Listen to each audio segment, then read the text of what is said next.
Pacific Ocean, once a vast expanse of unchallenged American naval hegemony, has transformed into the world's most volatile chessboard.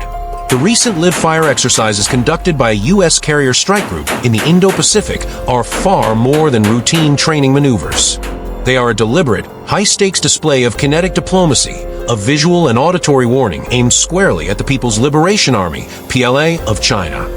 As Beijing ramps up its gray zone tactics and territorial assertions, Washington is responding with the thunder of 5-inch guns and the roar of F/A-18 Super Hornets.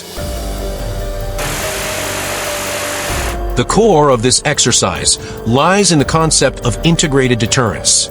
By conducting live-fire drills, the U.S. Navy isn't just testing weapon systems, it is validating its kill chain, the process of finding, tracking, and destroying a target in a contested environment. In an era where China's carrier killer missiles, the DF-21D and DF-26, pose a significant threat, the U.S. must demonstrate that its carriers are not sitting ducks, but rather mobile, lethal air bases capable of overwhelming defensive and offensive operations.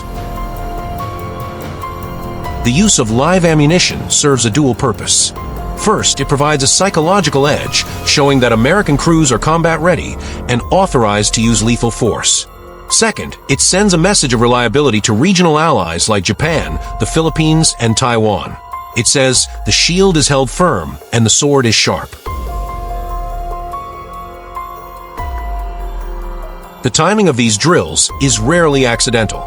We are witnessing a period of unprecedented friction in the South China Sea and the Taiwan Strait.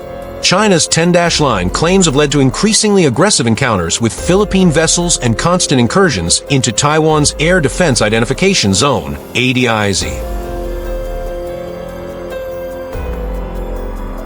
From a strategic perspective, these live-fire drills act as a counterweight to China's salami-slicing strategy.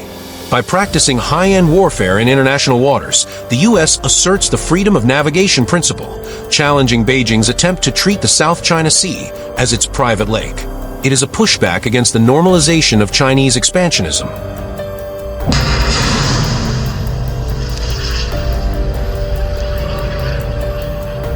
While these drills showcase raw power, military analysts raise a critical question. Is muscle flexing sufficient to stop a rising superpower? There is a risk of escalation dominance. If both sides continue to ramp up the scale of their exercises, the margin for error narrows. A miscalculation during a live-fire event could lead to an accidental kinetic encounter, spiraling into a conflict that neither side truly wants, but both feel compelled to fight.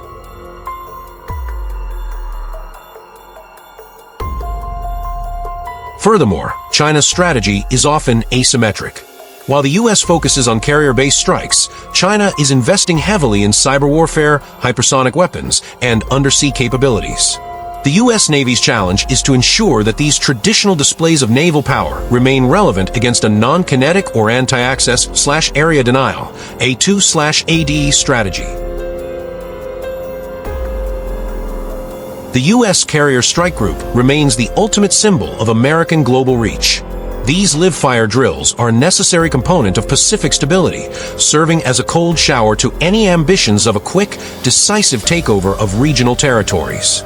However, for deterrence to hold, these military displays must be backed by consistent diplomatic engagement and a robust industrial base capable of sustaining a long-term presence in the Indo-Pacific.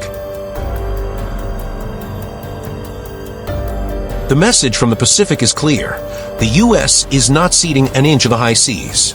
The roar of the carrier's guns is the soundtrack of a superpower determined to maintain the status quo, reminding the world that while peace is the goal, the capacity for overwhelming violence remains the guarantor of that peace.